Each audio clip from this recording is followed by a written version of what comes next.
hemos cerrado la presentación. Voy a ir a aquello de la presentación. Entonces ya habíamos, en este último momento, habíamos hablado sobre la cuestión, obviamente, de cómo se debe generar una educación que esté basada en un factor sorpresa, que esa educación también vincule la parte de la narrativa, de los relatos, que también hemos experimentado, de que esa educación debe ir más allá de lo rutinario, no ser una acción mecánica, una acción simplemente transmisiva, que debe vincularse al tema del juego. Ahora vamos a hacer el tema del juego. Vamos a trabajar el tema también, debe basarse en el tema de la cooperación, los trabajos en equipos, porque eso ayuda a jalonear los aprendizajes. Disonancia cognitiva, humor, que este humor estaba vinculado con el tema del rapport. El tema del rapport que es, y bueno, el factor curiosidad para quedarme con el tema del rapport, ¿no? El tema del rapport es generar una empatía con la persona, ¿no? Es decir, que en la parte educativa no sienta que existe una distancia entre lo que es el profesor y el estudiante, ¿no? O sea, no hay que confundir tampoco porque a veces uno puede entender que se da como excesiva confianza y a veces el estudiante puede malentender esa confianza. Se requiere es ponerse en un plano humano, ¿no? En un plano que esté basado en que el estudiante pueda entender que el profesor es una persona también, no solo es una persona que se lo ve más arriba, ¿no? Y claro, para eso no solo hace falta el tema de las metodologías activas, se requiere un trabajo más de psicología, ¿ya? Es lo que llaman, por ejemplo, los antropólogos, el tema de la alteridad, o lo que se conoce también como la otredad. Entonces, es ponerme en los zapatos de esa persona. O sea, por ejemplo, yo le digo que participe a nuestro compañero, ¿no es cierto? Andrés creo que estaba, y de pronto el Andrés está con su hijo y está cuidándole y ha tenido. Entonces yo tengo que ser empático con él, ¿no? O sea, tengo que entender que en este momento él está haciendo todo el esfuerzo para que poder asistir a clases y también estar en las actividades de su casa. Entonces, eso es ser humano, ¿no? Otro profesor ¿qué hubiera hecho? Hubiera hecho, bueno, estás en clases, ¿no es cierto? O estás haciendo tus cosas, ¿ya? Entonces, eso es romper el rapport. El rapport es generar esa empatía, ¿no? Es ponerme, no solo tiene que ver ya con la inteligencia emocional, tiene que ver con un tema más empático de entender que aquí estamos, digamos, trabajando seres humanos, no solo profesionales. Entonces, por ahí va, ¿no? Miren, justamente en metodologías activas aparece esta frase para quienes leyeron el trabajo de Albert Sangra. La tendencia de las metodologías activas y de todas estas modalidades emergentes nos plantea que no se trata de abrir las puertas del centro de estudio, ¿no? Se trata de llevarlo a casa de cada estudiante. Cada vez la educación es más flexible y eso es lo que tiene que ver con la formación en el tema de TICS para el profesorado, que es la parte de esta ciudad. Habíamos hablado que no es lo mismo educación a distancia que educación en línea, que la educación a distancia responde a personas que se encuentran aisladas, mientras que la educación en línea responde, obviamente, a personas que no es que se encuentran aisladas, sino que no tienen el tiempo para asistir al centro de formación. ¿Ya? Este es uno de los elementos fundamentales que vimos en aprendizaje en la virtualidad, porque el aprendizaje en la virtualidad yo paso mucho a una modalidad emergente, una modalidad no presencial, asincrónica, basada en interactividad, basada en metodologías activas. Y miren esto que aparecía en el texto que ustedes leyeron, ¿no? Que me parece muy interesante. Las características especiales de los estudiantes no presenciales, entre los cuales destacamos personas de más de 25 años de edad, con trabajo estable y para los cuales el problema no es la distancia, ya que no viven aislados, sino el tiempo. Si se dan cuenta, la imposibilidad de estudiar o acceder a los centros de formación convencionales en horarios preestablecidos. Cada vez debemos generar una mayor flexibilidad en la educación. ¿Necesitan de un sistema que se adapte a ellos? No ellos al sistema. ¿Ya? Estamos respondiendo a las necesidades de ese público, ¿no? Todo esto ya lo hemos visto, este video también nos es conocido, que es cuando nosotros incorporamos la tecnología, pero no cambiamos la metodología, por eso es tecnología o metodología.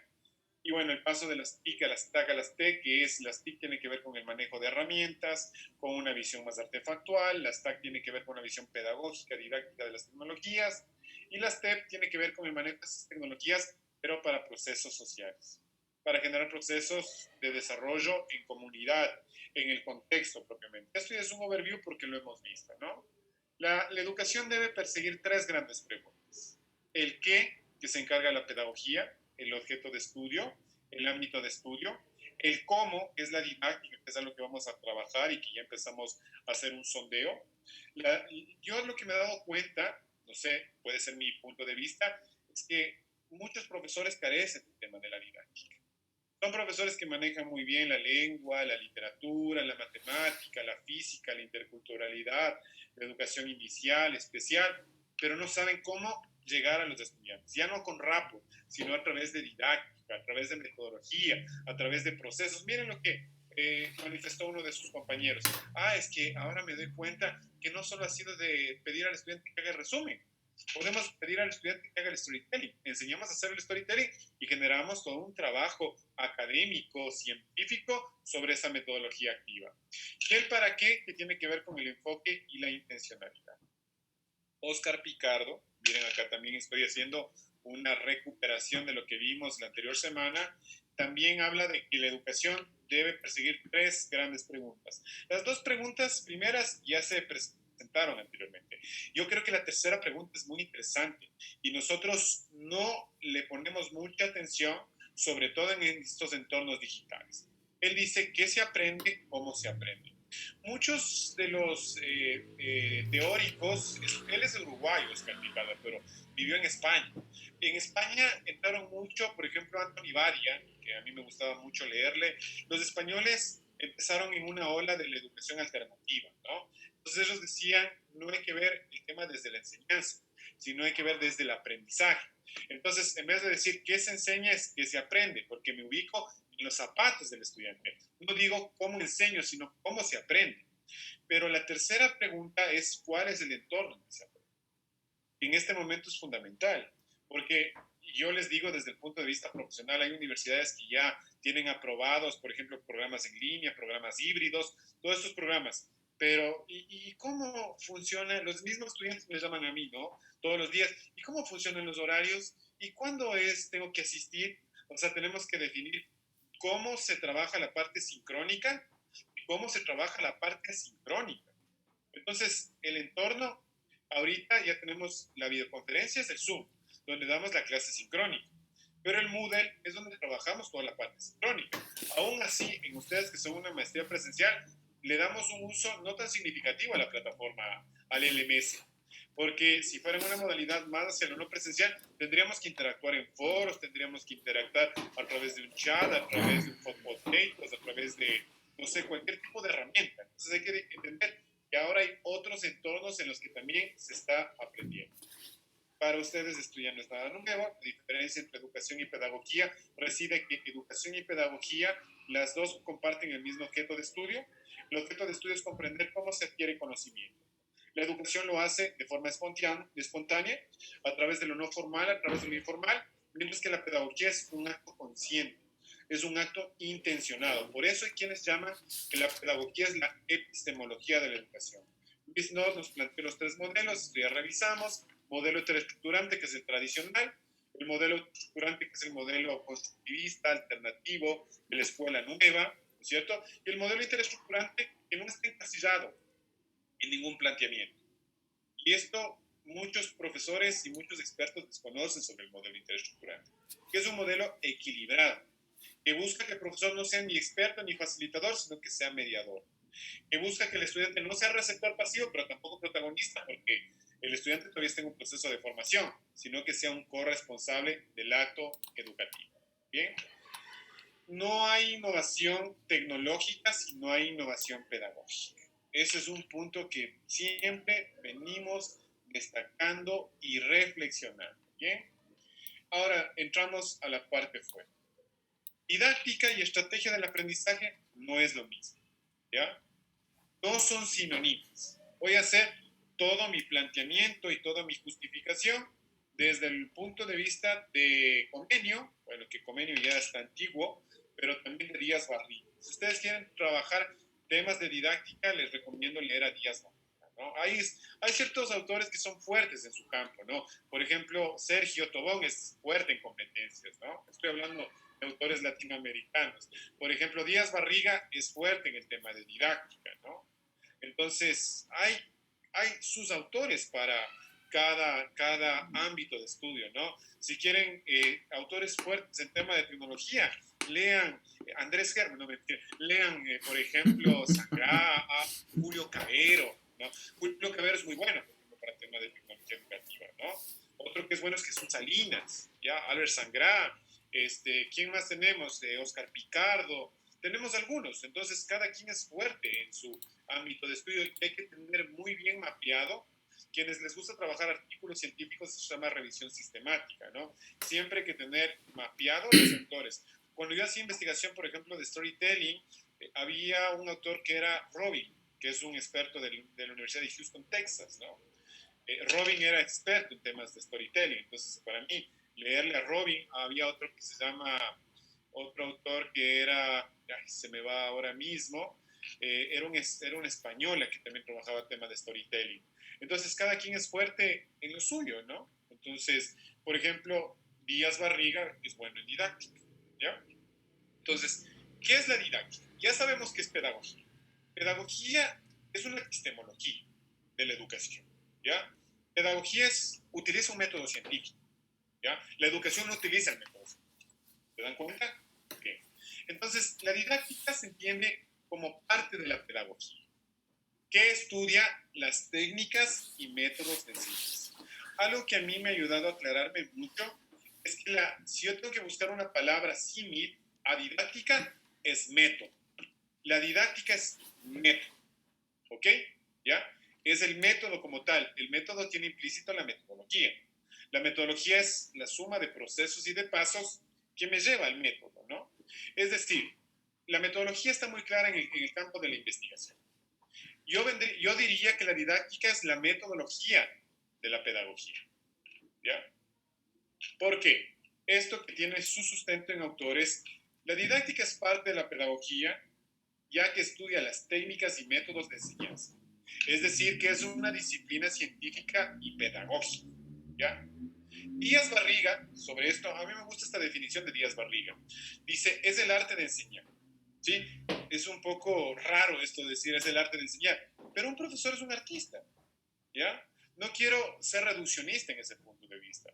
O sea, yo cuando, por ejemplo, preparo, me invitan a dar una conferencia, ¿no? Yo trato, por ejemplo, de ver cómo presento la diapositiva, trato de utilizar un storytelling, o trato de utilizar una consulta en Mixmeter. O sea, es un trabajo artístico también, ¿no? Es un poco cómo voy diseñando el proceso. Hay personas que diseñan materiales de estudio, malos. Hay personas que dicen, oye, qué interesante cómo ha diseñado el material de estudio, ¿no? Sí le ha dado esta visión. O sea, es un tema artístico. Lo que pasa es que a nosotros nos puede causar ruido, ¿ya?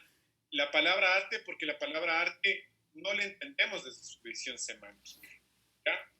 El arte no es entender como simplemente representación estética, ¿ya? El arte tiene que ver con un proceso, digamos, tiene que ver con un procesamiento. Por eso es la palabra artesanal, ¿sí se dan cuenta?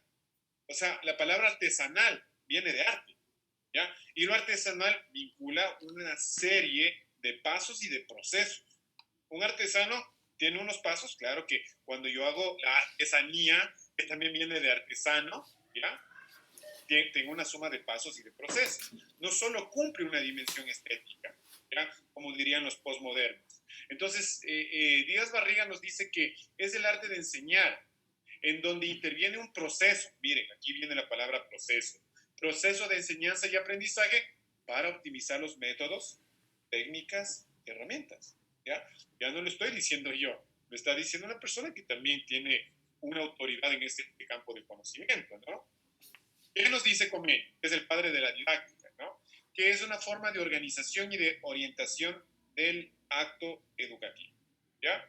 Entonces, desde donde lo veamos, vamos encontrando que la didáctica es proceso, es método y es una forma de organización, ¿ya? Por lo contrario, las estrategias del aprendizaje, nos dice Brand, ya que es un autor, un anglicista, que viene trabajando también en esto, él nos dice que es un conjunto de técnicas, medios que se planifican de acuerdo a las necesidades de los estudiantes. Es decir, que la estrategia que canta más en la parte microcurricular, porque tiene que ver con actividades, tiene que ver con medios, tiene que ver con recursos, ¿ya? Y están asociados a diversos procesos cognitivos enmarcados en un aprendizaje estratégico. Entonces, la didáctica es algo más amplio, más general, más abarcativo, más global, mientras que la estrategia es mucho más acotado, mucho más preciso, ¿no?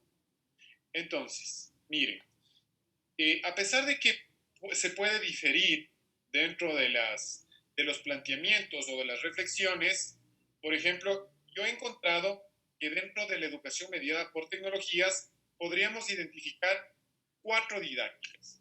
Quizás hay más, sin duda que hay más. Pero estas didácticas son las que a mí les comparto en mi experiencia como profesor, me han brindado mejores resultados. Quizás a otra persona le puede resultar mejor otro tipo de didáctica. A mí me ha resultado muy bien la clase invertida, el storytelling, la gamificación y el aprendizaje basado en proyectos. ¿Ya? Son las 4. ¿Por qué son didácticas? Porque tienen un método y una serie de pasos para cumplir. Lo puedo explicar. Por ejemplo, la clase invertida plantea que para llevarse a cabo debe trabajarse a través de lo que es, por ejemplo, contenido intencional. ¿Ya? Es uno de los puntos, ¿no?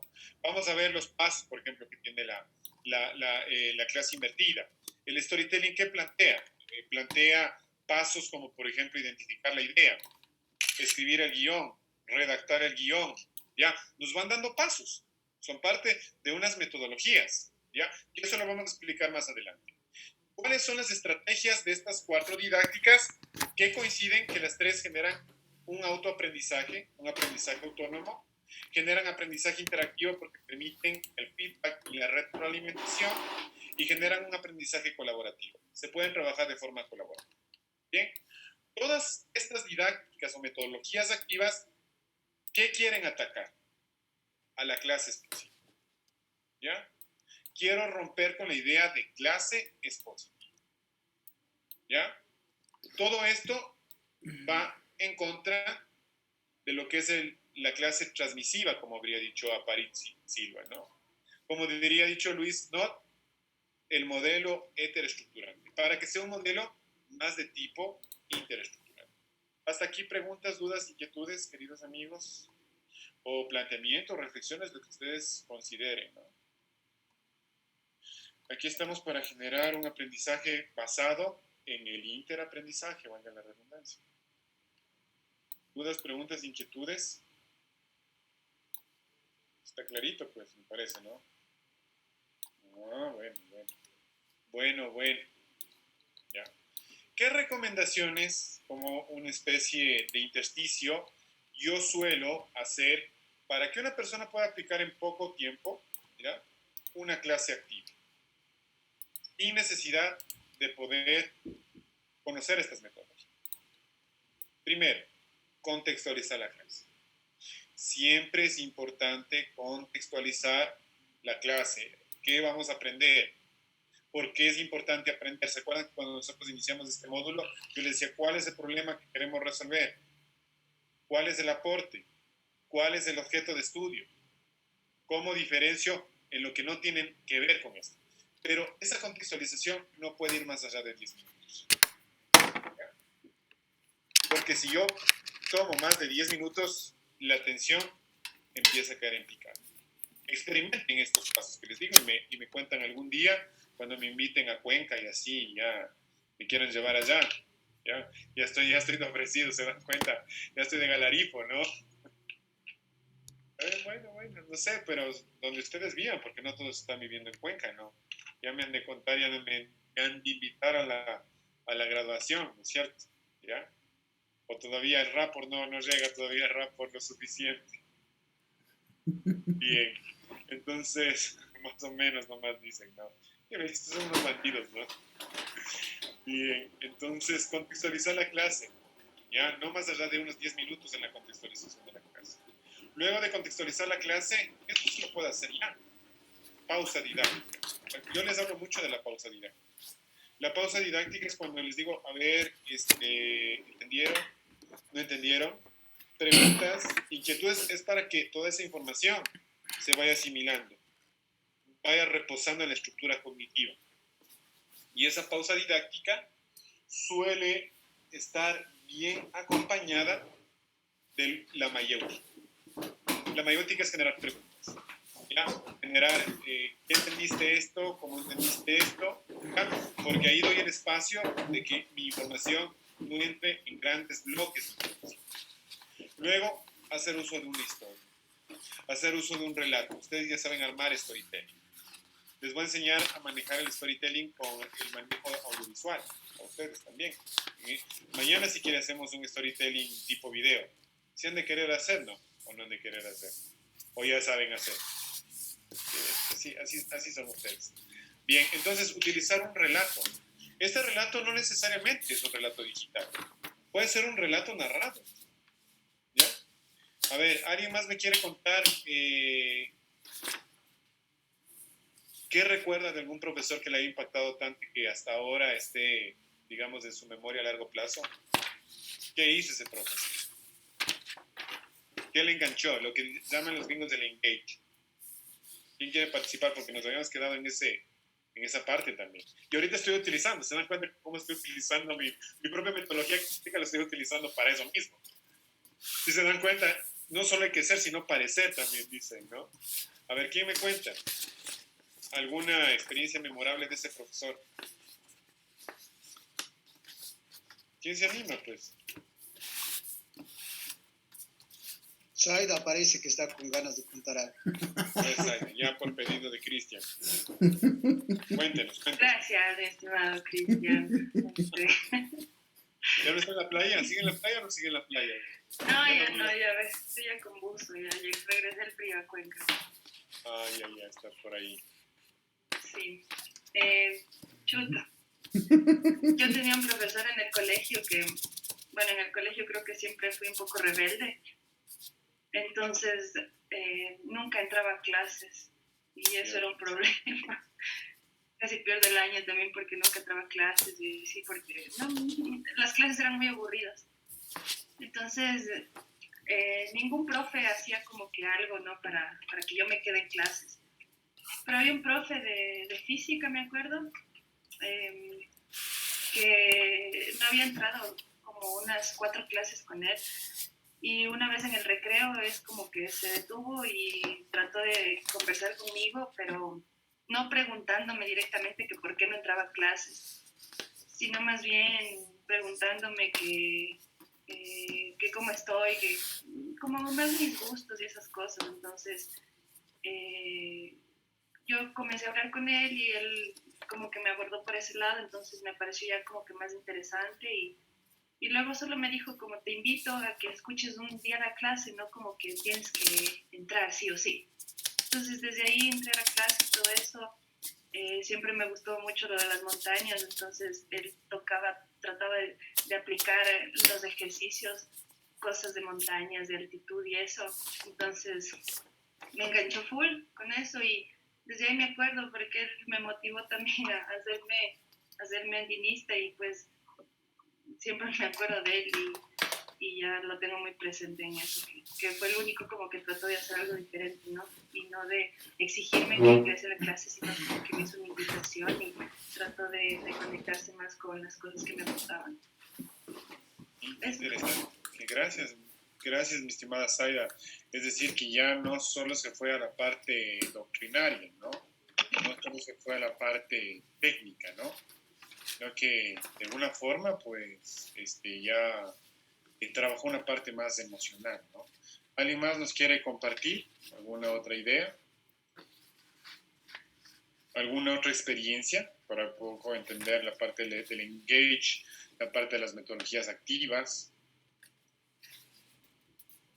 ¿Quién se anima? Compañeros. Ángel tiene full experiencias que contar, súper interesantes, entonces a mí sí me gustaría escuchar una. Ya ve, Víctor y de ahí, ya ves, por petición. Víctor, cuando desees, y levante. Bueno, también quisiera compartir una experiencia cuando era estudiante también del colegio. ya que me llamaba a mí mucho la atención aquellos docentes que compartían sus anécdotas. Entonces, era como una introducción a la clase. Entonces, eso me llamaba mucho la atención, las anécdotas, y no como siempre, pues, llegan y dan su clase y todo eso. Entonces, esa era una cosa que me llamaba la atención y que me gustaba a mí, las anécdotas que compartían, ¿no? En todos los niveles, desde el nivel personal, nivel académico, de compañerismo, de todos los ámbitos. Y la otra cosa es que uno se siente bien cuando se interesan con uno. Es decir, no todos los estudiantes van a rendir en la misma forma. Entonces, había estudiantes que a veces se nota el cambio, ¿no? Entonces, cuando se nota el cambio en el rendimiento, en la forma de actuar, en la forma de cómo comportarse, entonces, y esos docentes que son muy, muy susceptibles, captan esas cositas y se interesan por el estudiante, entonces van directamente a la parte emocional. Y bueno, pues es muy grato que algunos docentes se interesen en esa parte. Decía, ¿qué te pasa?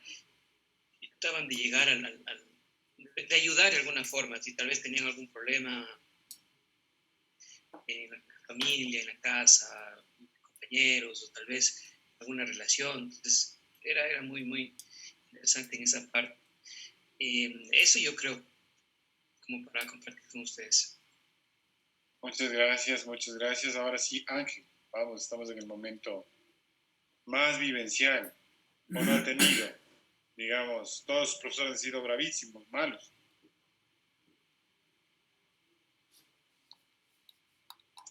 A ver, yo he tenido un montón de buenos profesores y creo que por eso elegí ser profesor también. Uno de ellos en el colegio, que fue con quien compartí 6 años, se llamaba Luis Curay, es actualmente el director de la unidad educativa Carlos Crespi, de aquí de la ciudad de Cuenca. Yo a él le conocí en octavo, cuando llegué a primer curso, por allá por el año 2006. Entonces, él 3 días nos contó una historia. Él era de literatura, él era literato. Yo recuerdo bien, lo tengo muy bien grabado cada detalle, del storytelling que él hizo. Y él nos contó una historia que él escribió y, claro, él subía el tono de voz, bajaba el tono de voz, golpeaba la mesa, cosas por el estilo. Entonces, era una forma muy brutal de engancharnos y nos hicimos muy amigos, tan amigos que lo convertí en mi padrino de confirmación. Me dirigió espiritualmente durante 6 años y es uno de los mayores mentores que yo he tenido en mi vida y lo llevo muy, muy presente. A día de hoy, junto con José Manuel, estamos editándole un libro en la editorial y eso. Qué bien, qué bien.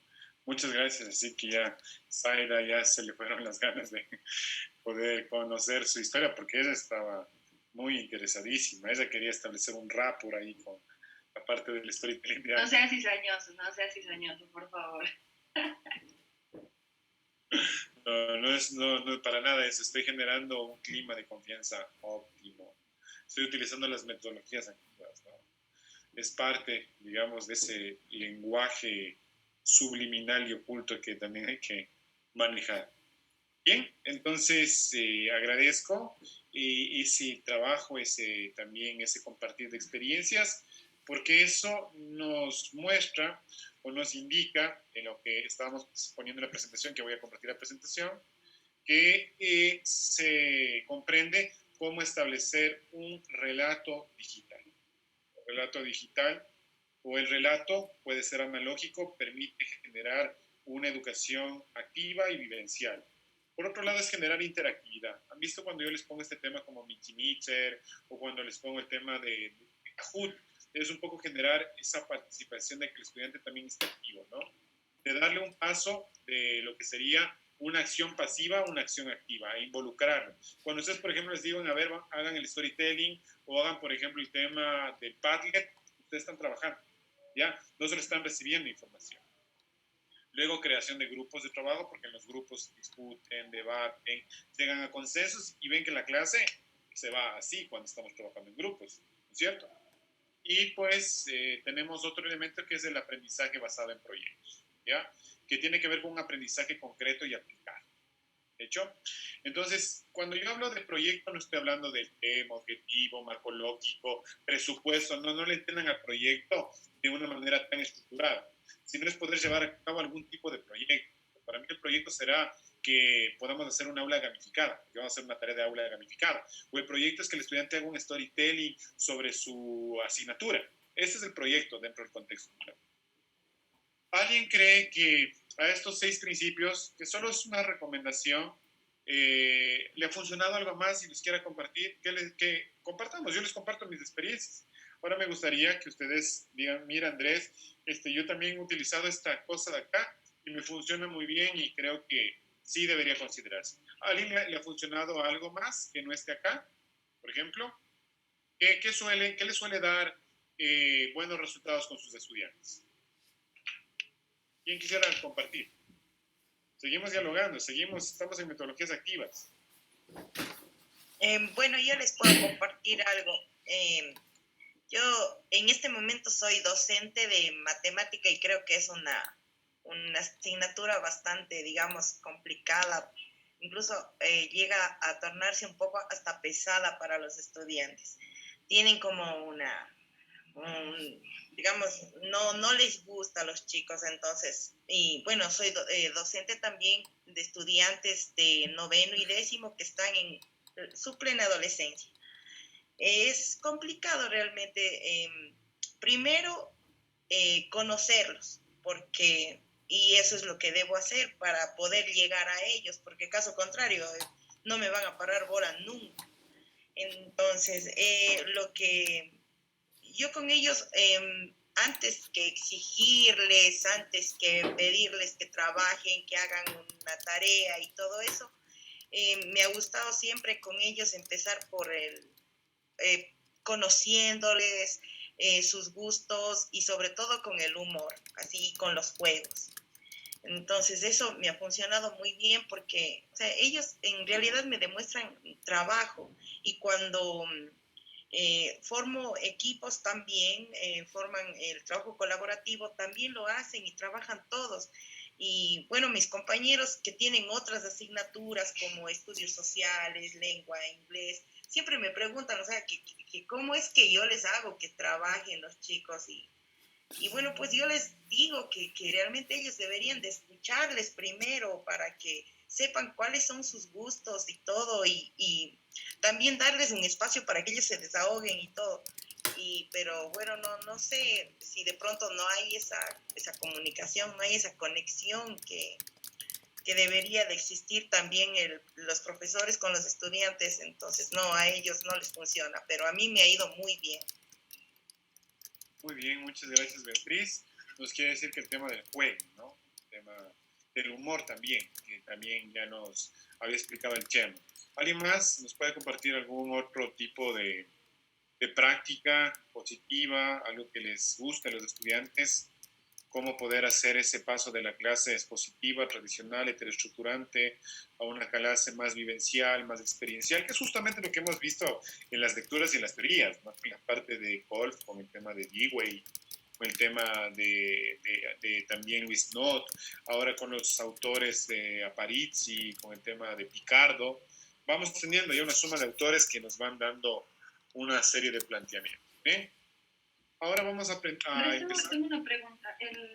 ¿El rapport podría entrar dentro de la contextualización de la clase?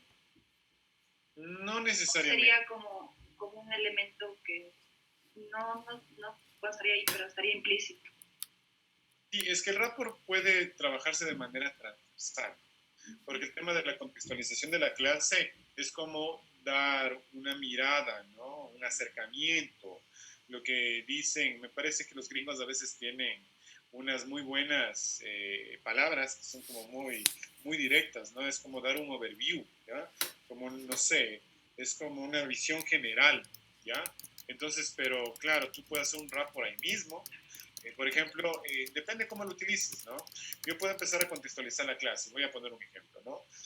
Bueno, estimados estudiantes, muy agradecido de que la Universidad Católica de Cuenca me haya brindado la posibilidad de poder participar en este módulo y pues recuerdo que yo hace 5 años estaba sentado donde ustedes están ahí.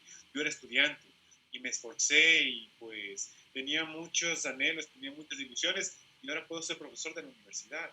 O sea, si se dan cuenta, estoy poniendo algo bien trivial, ¿no? En este momento estoy como pensando, entonces ahí contextualizo la clase haciendo un rapport, ¿no? Porque yo me estoy poniendo en sus zapatos, estoy siendo un igual a ustedes, ¿no? Otra cosa es que diga, bueno, señores, yo llego acá, soy uno de los mejores conferencistas de América Latina, tengo 3 títulos, tengo un doctorado, tengo varias investigaciones, y pues realmente si aquí me investigan ustedes, no van a pasar el módulo, ¿ya? ¿Y se dan cuenta? O sea, eso es generar una lejanía, y sí hay profesores de eso, ¿no? Ojo, pero en cambio es decir, miren, o sea, aquí lo importante es aprender, es participar. Yo también estoy aprendiendo cada día, hay cosas que todavía no entiendo. ¿Estoy generando un rapport o no estoy generando un rapport? ¿Sí? Entonces el rapport yo lo puedo hacer en la contextualización o cuando voy a la parte de la conexión.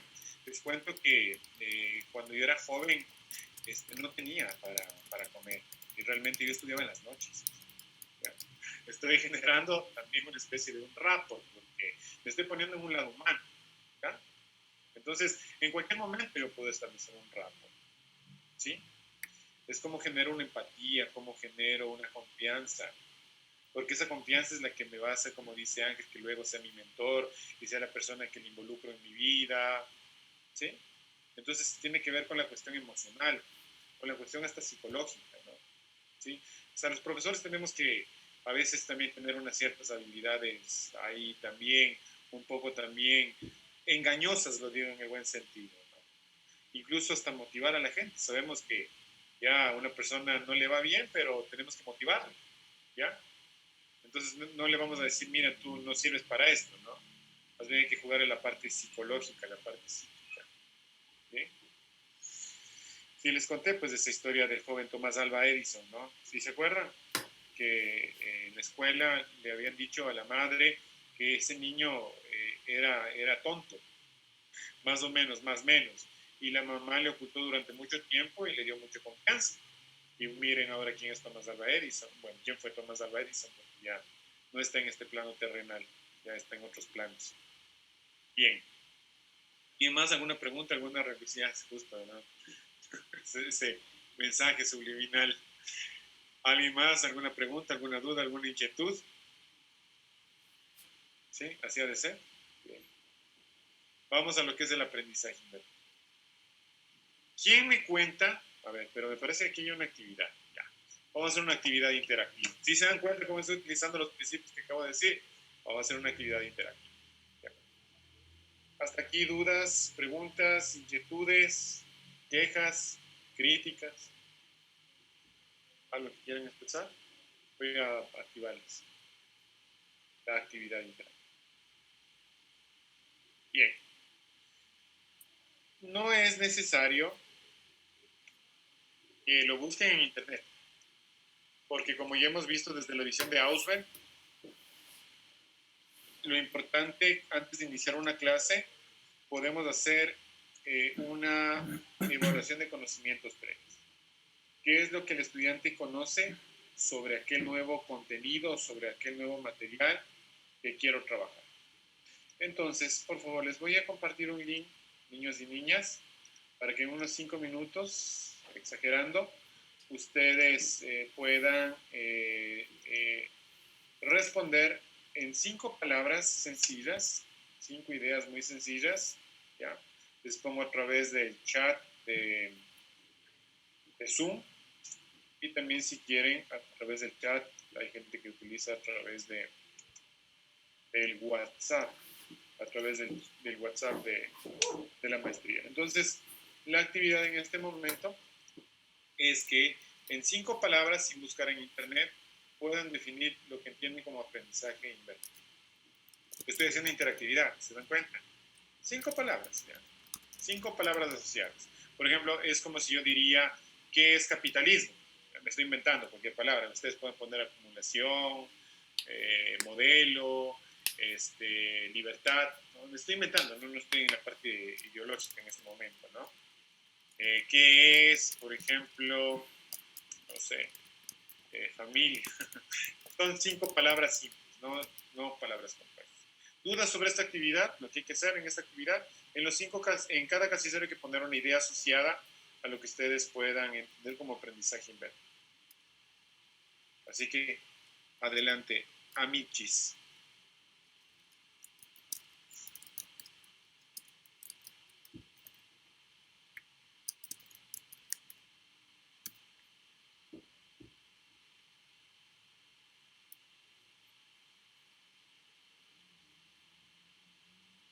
Dudas, preguntas, inquietudes. Sí, creo que está sencilla pues esta actividad.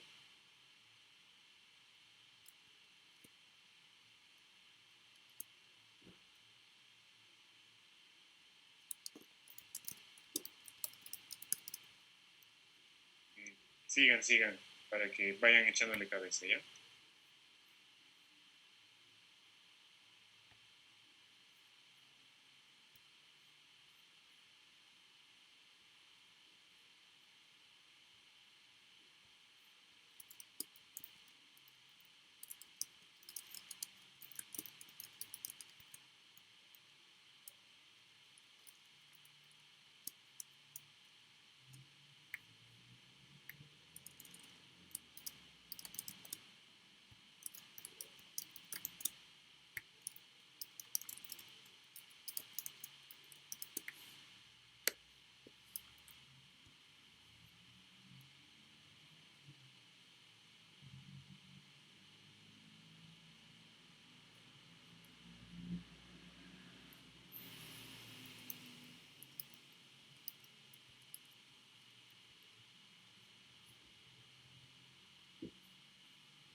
Parece prueba esto, vean esas caras de preocupación, como si fuera evaluación final.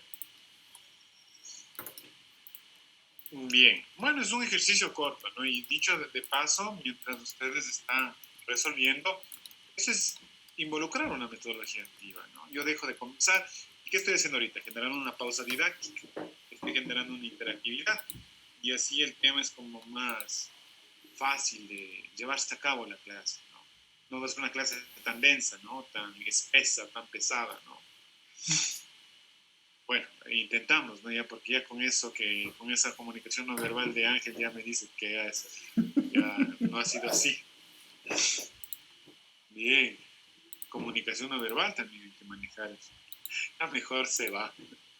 Resentido, es bien resentido, cuidado, Andrés. En serio, sí. Chuta, yo no le conocí así cuando le conocí años atrás. Se ha hecho el resentido. De aquí ya no prende la cámara. Está bravísimo. Muy bien. Bien, veamos qué respuestas nos tiene. Ya. Entonces, en este momento ya tengo 9 respuestas, que es una cantidad suficiente importante, considerando que estamos apenas 15 conectados. Ya tengo 10 respuestas y esta actividad es interesante, ¿no? Sobre todo el manejo de esta herramienta, porque nos va generando la construcción de nubes interactivas. Sí habíamos trabajado en esta herramienta, ¿no es cierto? Sí habíamos trabajado en otras clases, ¿no? Entonces esta herramienta a mí me parece que es sencilla, también es dinámica y permite generar la construcción de un pensamiento colectivo, ¿no? Que es lo que también hemos visto en los constructos educativos de la sociedad red, ¿no?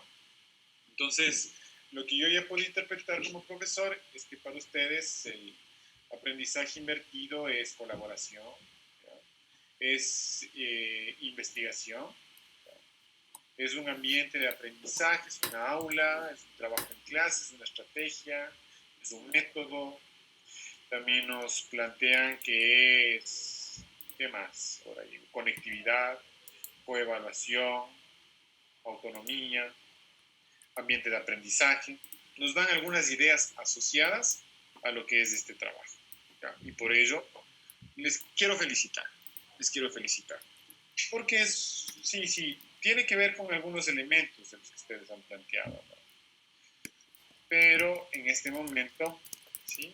Vamos a revisar de manera ya más detallada qué asociamos al tema de aprendizaje. A ver, aquí hay un tema que reflexiona. El modelo o la metodología como tal no surge con el nombre de aprendizaje invertido. ¿Ya? Surge con el nombre de clase invertida. No es lo mismo clase invertida que aprendizaje invertido. Porque el aprendizaje invertido ya es un planteamiento que tiene ya un mayor nivel de desarrollo, un mayor nivel de discusión.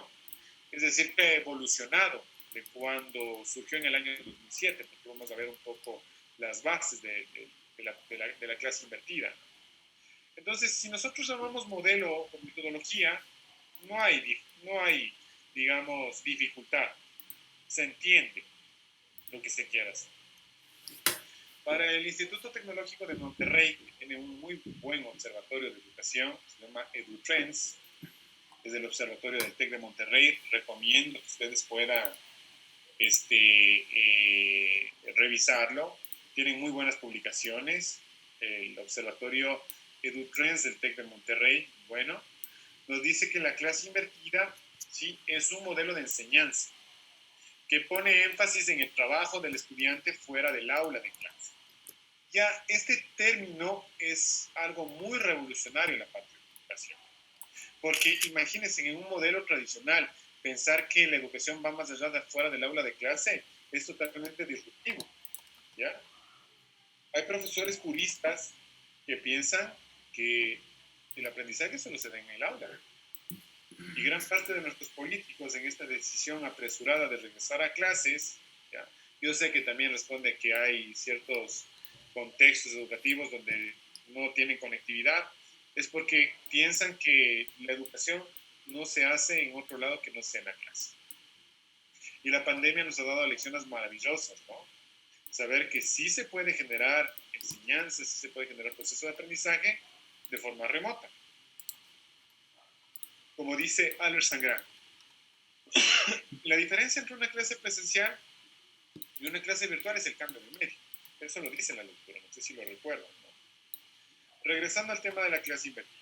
Es un modelo de enseñanza que pone énfasis en el trabajo del estudiante fuera del aula de clase. El docente pasa de ser experto a mediador y el estudiante de receptor a corresponsable del acto educativo. Muy en la línea del modelo interestructurante, lo cual nos va planteando cuál es el enfoque, ¿no? Cuál es la orientación que vamos trabajando en torno a un modelo más colaborativo, más basado en el tema de co-creación, ¿sí? Y que de alguna manera donde se replantean los roles de los actores. La clase invertida tiene tres grandes escenarios de desarrollo. Primero, la casa. Segundo, la clase. Y tercero, después de la clase. Esto sigue siendo rompedor, ¿ya? Porque en clase tradicional todo sucede en la clase. No hay otros espacios donde se desarrolla el conocimiento. Por ejemplo, a mí me causa ternura, por no causarme gracia, cuando un profesor dice, es que no logré cumplir los contenidos en este año. Claro, si todo quiere meter como embudo a través de la clase.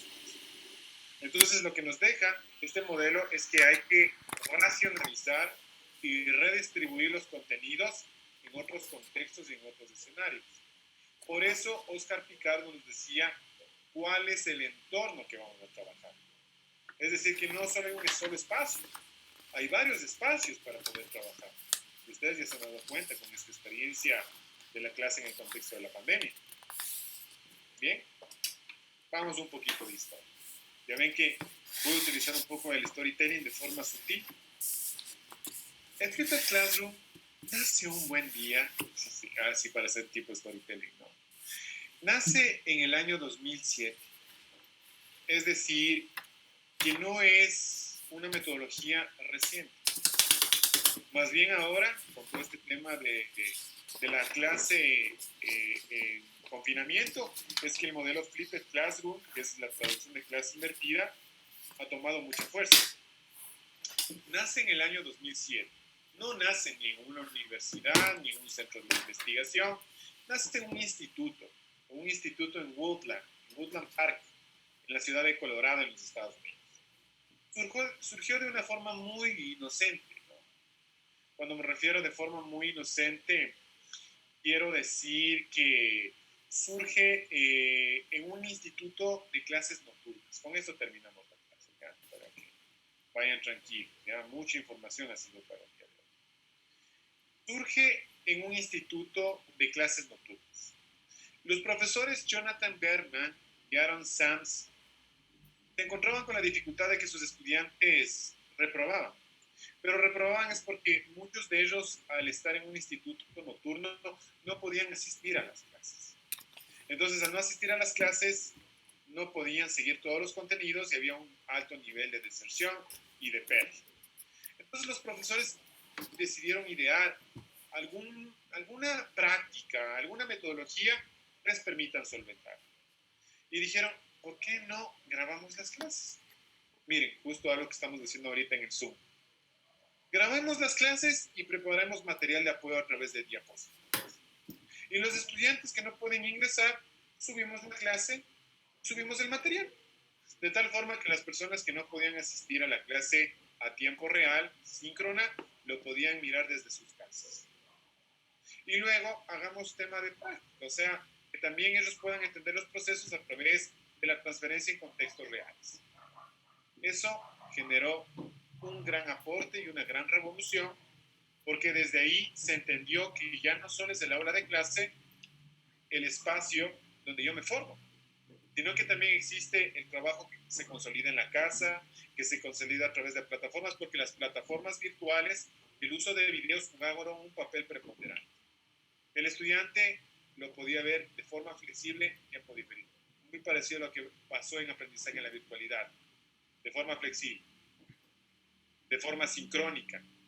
Si ven cómo se van conectando las metodologías con los constructos educativos y nos van dando cuáles son las pistas de la educación del siglo XXI. ¿Ya?